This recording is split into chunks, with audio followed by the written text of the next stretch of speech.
Hello दोस्तों, आप सभी का स्वागत है मेरे इस चैनल में। तो आज हम बात करते हैं डीएसएसबी का जो एग्ज़ाम है वो कब होगा। बहुत ज़्यादा मेरे व्यूअर्स भी क्वेश्चंस करते हैं कि मैम एग्ज़ाम कब होगा। तो इसके रिगार्डिंग क्योंकि डिफरेंट चैनल्स वाले डिफरेंट न्यूज़ दे रहे हैं और कई लोग बोल रहे हैं कि मार्च में एग्ज़ाम होगा या एग्ज़ाम बहुत जल्द होगा। आपको एग्ज़ाम डेट जो लास्ट डेट थी उसके 20-25 दिन के बाद एग्ज़ाम हो जाएगा। तो काफ़ी बच्चे भी परेशान हैं, सभी जो भी तैयारी कर रहे हैं वो इसलिए भी परेशान हैं क्योंकि इतनी जल्दी इतना वास्ट सिलेबस होता है डीएसएसबी का और टफेस्ट एग्ज़ाम माना जाता है टीचिंग एग्ज़ाम्स में से। तो इसके प्रिपरेशन करना पॉसिबल नहीं हो पाएगा, बच्चे इसलिए परेशान भी हैं। तो इसका एग्ज़ाम कब होगा अगर हम उसकी बात करें तो जो डिफरेंट चैनल्स वाले जो बोल रहे हैं कि एग्ज़ाम बहुत जल्दी होगा, मार्च में होगा, तो ऐसा पॉसिबल होना वैसे पॉसिबल नहीं है ऐसा। क्योंकि एग्ज़ाम डेट्स बहुत सारे एग्ज़ाम्स की आ गई हैं, तो उसमें मोस्टली जो एग्ज़ाम्स हैं वो जो 2022 और 23 में जो पेंडिंग रह गए थे एग्ज़ाम्स उनकी डेट्स अभी आई हैं। डीएसएसबी की काफ़ी सारे एग्ज़ाम्स की डेट आई हैं, मार्च में आई हैं और वो सब वही हैं जो 22 और 23 के एग्ज़ाम पेंडिंग रह गए थे। और उसमें से 1-2 पोस्ट के एग्ज़ाम्स ऐसे भी हैं जो 24 में ही अभी वैकेंसी रिलीज़ हुई थी और उसका अभी मार्च में एग्ज़ाम कंडक्ट कराया जा रहा है। तो इसको एक हवा टाइप का बना दिया जा रहा है कि 24 में अभी एप्लीकेशन फॉर्म्स भरना शुरू हुए थे और अभी एग्ज़ाम डेट भी आ रही है। वो सिर्फ़ और सिर्फ इसलिए जो कोर्सेज़ होते हैं ना उनको बेचने के लिए ये हो रहा है कि हमारा कोर्स बिके। क्योंकि जब लोग प्रेशर में होते हैं, डर जाते हैं कि अरे 1-2 महीने में एग्ज़ाम हो जाएगा, तो लोग जल्दी जल्दी कोर्स को ले लेते हैं। तो वो इसलिए भी सारे कोर्स जितने भी चैनल्स हैं उनके द्वारा ये किया जा रहा है। तो वैसे ऐसा पॉसिबल नहीं है। जो वो 1-2 पोस्ट का जो आया है वो इसलिए आया है क्योंकि वो लग रहा था कि वो आएगा भी, क्योंकि उसमें पोस्ट वो छोटी उसके लिए थी, जो भर्तियां हैं वो छोटी उसके लिए थी। तो बहुत ही कम कैंडिडेट्स ने वो फॉर्म्स भरे थे। फाइन आर्ट्स वगैरह जो थे उनके आए हैं कि मार्च में एग्ज़ाम होगा उनका, और फॉर्म भी अभी भरा गया था। तो कम कैंडिडेट्स ने वो फॉर्म भरा था। लेकिन आपको पता है टीजीटी और पीजीटी का जो फॉर्म होता है वो बहुत लार्ज अमाउंट ऑफ कैंडिडेट्स भरते हैं, और जब इतने सारे कैंडिडेट्स भरेंगे तो उनके लिए सेंटर्स अलॉट कराना, बहुत सारे काम होते हैं जो करने होते हैं।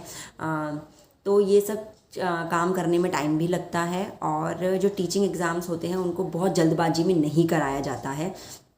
तो इसलिए मोस्ट प्रोबेबली चांसेस जो हैं वो जून या जुलाई में होने के चांसेस हैं। तो आप घबराएं नहीं, अपनी तैयारी पे फोकस करें।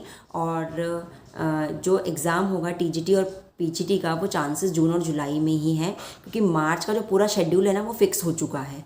पूरा मार्च 31 मार्च तक का आपने देखा होगा कि 22 और 23 में जितनी भी पेंडिंग वैकेंसीज़ थी, और प्लस जो ये फाइन आर्ट्स वगैरह की वैकेंसी वो 24 वाली हैं, इनका जो पूरा शेड्यूल है वो मार्च में फ़िक्स हो चुका है। तो बात करें अप्रैल की, और अप्रैल में मोस्टली चांसेस ये हैं कि आचार संहिता वगैरह लग जाएगी और इलेक्शंस होंगे। तो इस वजह से चांसेस नहीं है कि अप्रैल में एग्ज़ाम होगा। तो इसलिए जो अप्रैल मई में वही इलेक्शन का काम चलेगा, तो इसलिए जून और जुलाई में ही चांसेस हैं एग्ज़ाम होने के। फिर भी बाई चांस अगर एग्ज़ाम हो जाता है, जल्दबाजी अगर डीएसएसबी करता है, तो वो सिर्फ़ और सिर्फ आपके लिए नहीं होगी, वो सारे कैंडिडेट्स के लिए होगी। तो उससे जो इफ़ेक्ट पड़ेगा वो हर एक कैंडिडेट को पड़ेगा। तो इसमें घबराने की ज़रूरत नहीं है। आप अपनी तैयारी पे फोकस कीजिए, रोज़ प्रैक्टिस कीजिए, मोटिवेटेड रहिए कि हमें ये एग्ज़ाम निकालना है। तो तैयारी अपनी कंटिन्यू रखिए। कंटिन्यूटी बहुत ज़्यादा इंपॉर्टेंट है। ये मत सोचिए कि अगर एग्ज़ाम जून में हो गया, मैंने कह दिया एग्ज़ाम जून में होगा, तो आप जून के अकॉर्डिंग प्रिपरेशन आराम से सोते सोते करें। तो आपको प्रिपरेशन जल्दी ही करनी है, अच्छे से करनी है। बस पैनिक नहीं होना है ये सोच के कि बहुत सारे लोग कह रहे हैं तो हम मार्च में एग्ज़ाम होगा तो पैनिक हो जाएं। तो उससे पैनिक होने की ज़रूरत आपको नहीं है।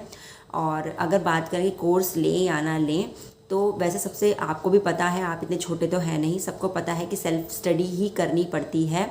लेकिन अगर आपका कोई चीज़ बहुत ज़्यादा वीक है और आपको रिकॉर्डेड वीडियोस मिल रही हैं, तो आप उन रिकॉर्डेड वीडियोस को देख के वो फटाफट चीज़ें कवर अप कर सकते हैं।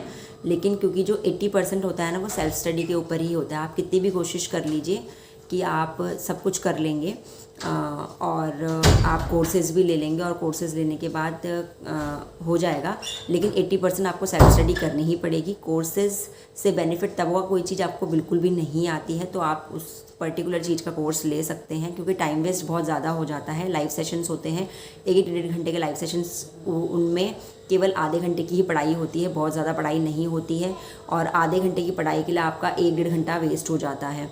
तो ऐसा टाइम वेस्ट ना करें, जितना हो सके। मैंने आपको बुक्स भी बताई हैं, पार्ट ए की बुक मैंने आपको बता दी है DSSB में, चाहे आप नॉन टीचिंग पोस्ट के हों, टीचिंग पोस्ट के हों, पार्ट ए की बुक वही चलेगी, पार्ट ए सब में सेम होता है।